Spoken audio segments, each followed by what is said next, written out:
You must have heard about companies like Coursera, Flipkart, Airbnb, Facebook, and Uber. These companies are based on different niches. But what unites them? All these companies started developing and validating scalable business models with initial funding from their own pockets, families, and friends. They are termed as startups. So startup can be defined as a young company founded by one or more entrepreneurs to develop unique products or services into the market with initial funding from the founders or their friends and families. Why have startups seen an exponential rise in the past few years? Starting a business has now become a trending activity. 10% of people from the 18 to 34 age range want to quit their monotonous task and establish their own empire.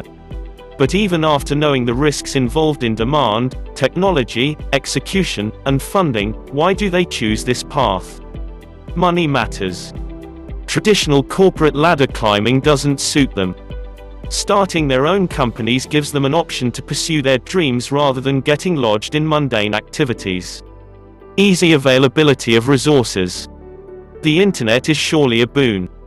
Right from the top investors and resources to the daily terms of a startup, it has become extremely easy to get started. The 106 million Google answers are surely enough for anyone too. Types of startup: unicorn, decareran. Coined by venture capitalist Aileen Lee in 2013, a privately owned startup that is valued over $1 billion is known as a unicorn. During those times, a company reaching the point of $1 billion was rare. Hence, Lee chose the mythical animal, unicorn, to depict the rarity of such cream layer ventures. However, over time, resulted in the introduction of terms like decacorn, a venture that has a valuation of $10 billion, and hectocorn, companies valued over $100 billion. Decacorns are the evolved versions of unicorns. Uber, Dropbox, Snap, SpaceX, WeWork, etc. are some of the renowned decacorns.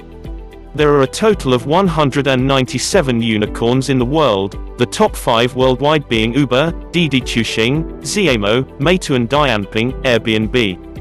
While the top 5 in India are Flipkart, with a valuation of $21 billion. Paytm, with a valuation of $16 billion. Byju's, with a valuation of $10.5 billion. Oyo, with a valuation of $10 billion.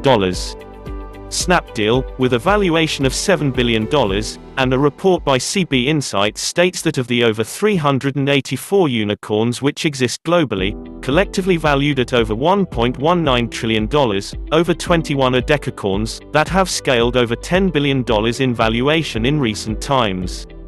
From India, Byju's, Paytm, and Oyo are the only 3 decacorns to have reached the $10 billion valuations. Recently Byju's became the 3rd Indian startup to be a decacorn after having 50 million users on its platform, even though paid user count is 3.5 million and its annual renewal rates are as high as 85%. The impact of the startup revolution in India. Up to April 2020, as per a Google report, there were over 465 unicorns globally, with the largest being Ant Financial, Didi, Airbnb, Stripe, and Palantir Technologies. Our country India has given birth to 30 unicorns as of date, with 75% of these companies being headquartered at Bangalore and Delhi NCR. Today this country is expected to witness a year-wide consistent annual growth of 12 to 15%. Indeed, there is no doubt that the rise of startups is playing a huge role in India's economy. A recent study states that India will be home to around 75 to 100 unicorns by 2025, with the e-commerce and fintech sectors leading with the maximum number of $1 billion companies. While e-commerce, fintech, and healthcare have reached a year-wide growth rate of over 20%, edtech, travel tech, and logistics have to bring the same impact by fintech and healthcare by 2022. To know more about entrepreneurship, startups, and emerging and current trends, stay